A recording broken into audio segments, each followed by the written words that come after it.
सतगुरु प्रणाम। सतगुरु, देश के वर्तमान हालात में सुरक्षा को देखते हुए हमारे अधिकारियों व जवानों पर लगातार कठोर ड्यूटी करते रहने का मानसिक दबाव है। सतगुरु जी, कृपया आप हमारा मार्गदर्शन करें कि कैसे हम तनावमुक्त और संतुलित रहकर अपनी ड्यूटी और साथ में अपने परिवार की जिम्मेदारियों का सफलतापूर्वक निर्वहन कर सकें। Basically, how to be balanced in this basically the balance between extreme conditions and family. Isolation that they face at the border and the commitment at families. I mean, the balance, how do they achieve? Because there are a lot of stress going on because of these aspects. When I say this, in the running of a nation, usually most nations, unless they were broken up by somebody else, most ancient nations are formed on the basis of geographical features.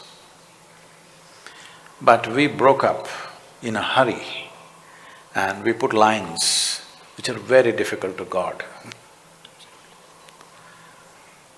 And above all, we cut off trade routes which we have been using for thousands of years.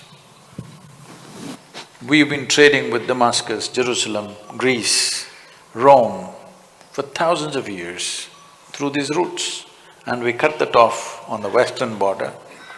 And the eastern routes have been on forever. We cut that off on the eastern border and we made a nation.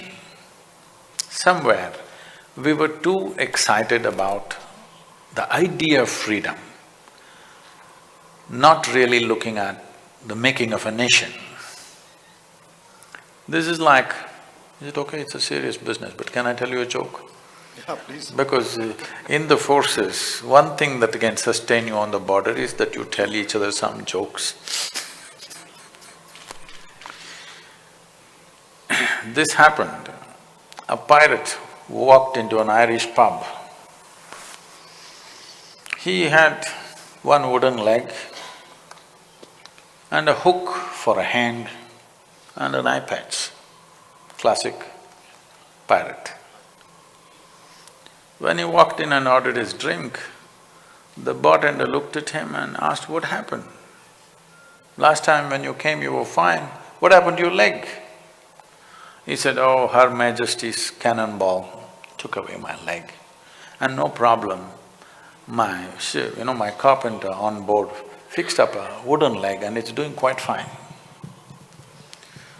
Then after he had one drink, he asked, "What happened to your hand?" He said, these Caribbean pirates, they're fools. When we were fighting, they hit my hand instead of the sword and I lost my hand.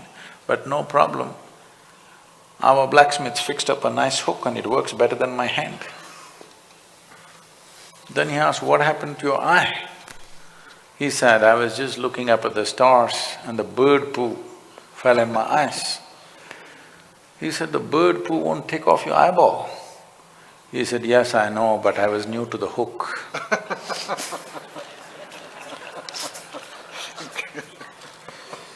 So, we were new to freedom and we cut ourselves into pieces without understanding what future problems we will have, which unfortunately both the political entities, our neighbor and us, are suffering because we did not understand the making of a nation.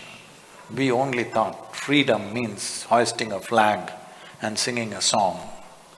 To protect a free nation, what it takes, to make a free nation prosper, what it takes, we did not look at it in full depth and dimension. I'm not trying to blame anybody. All I'm saying is, we were new and we were in a hurry. We did things in a way for which today you have to guard a border which has no geographical feature as such, simply a plain land. It's like two properties. So in many ways, the troubles of our armed forces are related to this, the kind of terrains we have placed them in. without reason in plain open land sometimes.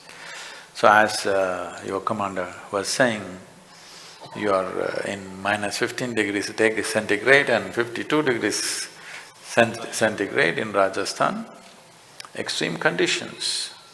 Apart from that, staying away from families. This staying away from families in the past, it was not so much of a problem because almost any man who was active either in business or in anything stayed away from families for long periods of time. But today, because of cell phone and Facebook and Twitter, you're guarding the border with your family right behind you, which is tough.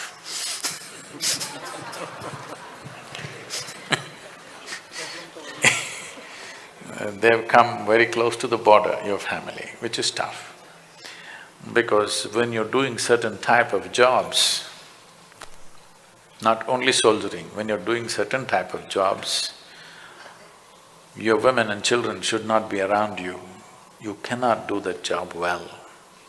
It will bring so much concern and fear that you cannot do the job well. But this is the modern life, that they're everywhere.